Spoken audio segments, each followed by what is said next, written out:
ter que escrever ou não. Essa daqui é uma discussão muito boa que eu gostaria de trazer, né, compartilhar com vocês. Muitas pessoas, quando começam um curso, seja ele particular ou seja ele em cursinhos mesmo, focam, basicamente essa frase aqui: eu quero aprender a conversar, quero aprender a conversação, né? Você provavelmente que está aí ouvindo esse vídeo aí, está vendo esse vídeo, deve ter esse objetivo também, né? Quero aprender inglês para conversar. Não quero saber muito de fazer texto ou de gramáticas, regras gramaticais muito fortes, muito pesadas, nomenclatura, não. Eu quero aprender a conversar, desenrolar, participar de uma reunião, fazer uma viagem, né? Participar de uma conversa numa mesa sem ficar perdido, sem ficar perdida, enfim. Bom, tem uma notícia para você que talvez possa não soar não muito boa, mas, aí que vem, ela vai te ajudar aí muito se você quer realmente melhorar a sua articulação, melhorar, né, a entrega, digamos assim, daquilo que você fala em inglês. Ou para qualquer outra língua aí, eu acredito que vai servir também, porque é um princípio metodológico linguístico, né? Que é o seguinte: a nossa mente, né, ela aprende por três formas. Ela aprende basicamente, né, por três canais predominantemente: auditivo, visual e o sinestésico. O que seria o sinestésico, né? É você fazer, você performar. E essa é uma das melhores formas, que quanto mais você faz, você pratica, melhor você fica, certo? Só que quando nós falamos de uma língua estrangeira, né, isso daí fica um pouco complicado se você não tem a possibilidade de viajar sempre, visitar um país ou um lugar, uma região onde se fale aquela língua-alvo, certo?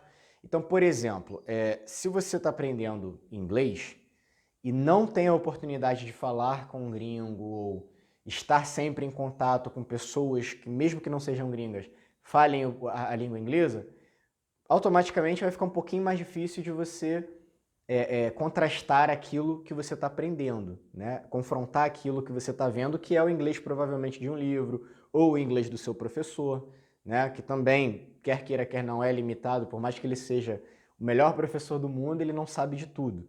Então, vai acabar que o seu conhecimento vai ficar restrito ao que o seu professor te passar, ao que o seu material estiver te oferecendo e aquilo que você mesmo, como aluno, pesquisar, né? Que, aliás, é o que tem grande peso aqui, sobrepõe até os dois primeiros. Se você pesquisa muito, vai muito atrás, esses dois aqui vão ser acessórios no fim das contas, né?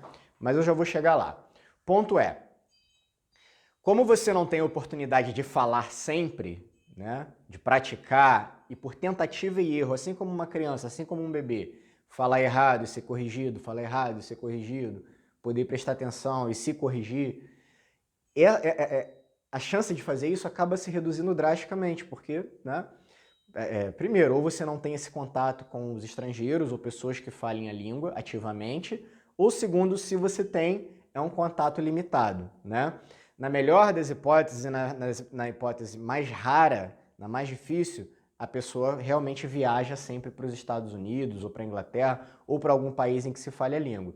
E nesses casos, dificilmente como é que eu vou dizer, a pessoa procura um curso já pensando em alguma coisa grande. Ela pensa em aprimorar aquilo que ela já faz, porque ela já usa, ela já viaja, já lida com a pessoa, então ela só precisa melhorar um pouquinho, dar uma polida, digamos assim, mas normalmente as pessoas não buscam uma grande fluência para articular. Isso é um outro ponto. E aí eu volto para a questão da escrita versus fala, né? Então, tendo em mente todos esses fatores limitantes, aonde que vai entrar a escrita? Bom, a escrita vai te ajudar em alguns pontos. O primeiro ponto deles memorização de vocábulos, tá? Então você viu uma palavra nova num texto, ouviu, enfim. Primeira coisa que você vai fazer é anotar. Anota essa palavra e não anota a palavra solta, porque palavra solta é uma coisa solta no meio do nada. Você vai tender a lembrar, nós tendemos a lembrar de histórias, de acontecimentos, de cenas, de eventos. Dificilmente a gente lembra de uma coisa solta no meio do nada, né? Normalmente a gente lembra da coisa, mesmo que ela esteja solta, mas dentro de um contexto, né? Então o nosso cérebro ele tem essa coisa. Ele precisa de contexto. Assim como a língua precisa de contexto para funcionar.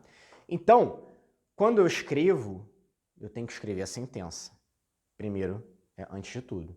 Segunda coisa, quando eu quero falar e não tenho com quem falar, a escrita vai me ajudar a organizar os meus pensamentos. Esse é o segundo ponto. A forma como nós falamos, aí vai entrar na questão morfossintaxe, né? Que seria a morfologia, que é a forma, e estrutura, que são as fórmulas, digamos assim. Né? Na questão morfossintática, né? E até mesmo semântica, que significa significados, as formas como nós pensamos em português nem sempre vão ser as mesmas formas que se pensa em outra língua. Eu vou usar o japonês para dar um exemplo, né? Se eu pegar a seguinte frase, eu sou, verbo, né? Verbo, palavra que exprime ação, Bruno, meu nome. Eu sou Bruno. Olha a ordem de formação disso. Pronome, verbo, nome. Correto? Se fosse no japonês, eu falaria Watashi wa Bruno desu. Watashi wa Bruno desu. Watashi wa Bruno, nome, des, verbo, no final. Ou seja, seria como se eu falasse eu, Bruno, sou. Imagina eu chegar para você e falar prazer, eu, Bruno, sou. Você ia ficar meio bugado na hora, né? Seu cérebro ia dar uma travada na hora e falar, que esse cara é maluco, né? Então a mesma coisa. Isso aí vai passar pela estrutura, como eu falei, né? Então essa coisa de você estruturar o seu pensamento com calma, sem aquela pressão de meu Deus, tem alguém esperando a resposta ali de pronto, eu preciso responder rápido para manter o flow da conversa e eu tenho que entender o que essa pessoa está falando. Você não tem essa pressão, você tem tempo para pensar, escrever, analisar. Eu acho que eu poderia falar isso aqui melhor. Apagar, voltar. Como eu falei, às vezes a forma como você está se expressando em inglês, você está usando as palavras em inglês, mas a estrutura em português. Ou as palavras que você está usando não vão ter o mesmo significado em inglês. Por exemplo, a palavra manga, né? A palavra manga, ela tem esse significado aqui, mas também pode ser a fruta, manga. Então, ela tem dois significados diferentes. Como que eu vou saber, Bruno, se você está falando da roupa ou se você está falando da fruta? Pelo contexto. A mesma coisa com a língua inglesa. Tem palavras que às vezes a gente traduz, né, achando que, nossa, tô crente que tô abafando, né? Usei a palavra certa. Mas aquela palavra naquela frase, naquele contexto vai significar outra coisa. E aí a pessoa fica totalmente perdida, né? Acontece muito com palavrinhas comuns, por exemplo, a palavra have. As pessoas usam muito a palavra have para falar, tem um posto de gasolina perto da minha casa. Ué, have significa ter. Então, has, or have, que às vezes falam errado, né? A gas station near my house. Não é has aqui, então eu vou usar o there is, vou usar o there are. Mesma coisa com like. As pessoas veem like, automaticamente associam ao verbo gostar. Mas às vezes o like pode ser um comparativo, né? Um advérbio comparativo, como. Então, he's like his father, ou seja, ele é como o pai dele, né? Igualzinho ao pai. Or, it looks like a teen spirit. Nossa, parece um espírito jovem. Então, esse look vai estar no sentido de parecer, de comparar, né? Então, todas essas questões acabam perpassando além da linguística, além do só aprender a língua propriamente dito, entende? Então, é interessante a gente refletir sobre isso. Se você tem resistências e preguiça ou dificuldade de escrever, isso é uma prática, tá? É um exercício a complementar. Você não tem que fazer.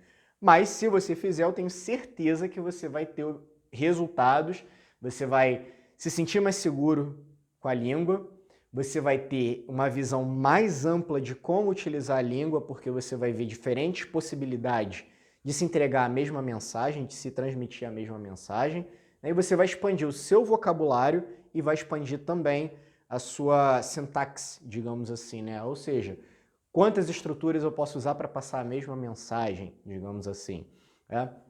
Então, o escrever, ele é uma forma de consolidar aquilo que você andou estudando, andou aprendendo sozinho, com o professor, enfim. E além de consolidar, vai te trazer um pouquinho mais de segurança, né, no que diz respeito a saber o que você está falando.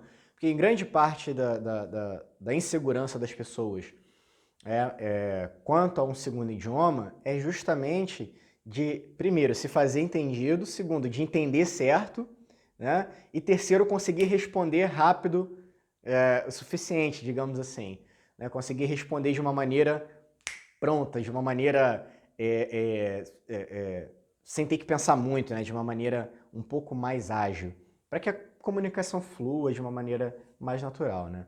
Então, se você não tem facilidade de viajar sempre ou ir para uma região onde falem a língua-alvo, se você não tem contato sempre, né, ou constante, com pessoas que falem a língua-alvo, ou se você não, enfim, não pratica, não tem como falar sempre com alguém, então a escrita vai te ajudar sim, tá? Mesmo que seja uma coisa curta, faça os exercícios que o seu professor pedir, né? Seja eu, seja no curso, seja enfim, seja lá quem for, porque se ele te passou isso, tem um motivo, tá? Tem um motivo, ele tem um plano para você, confia no seu professor, beleza? Que com certeza você vai ter resultados aí muito bons. Então espero vê-los na próxima, espero que tenham gostado do assunto também, do tema abordado. Se tiverem outros assuntos a serem abordados, por favor, escrevam aqui, mandem mensagem pelo WhatsApp, pode mandar e-mail, tá? Mas não deixe de mandar porque é sempre bom, é sempre construtivo. E não esqueça também de curtir o vídeo aqui para poder ele aparecer e se inscrever no canal para poder você receber notificações dos próximos vídeos que vierem a ser postados, ok? See you guys. Bye bye.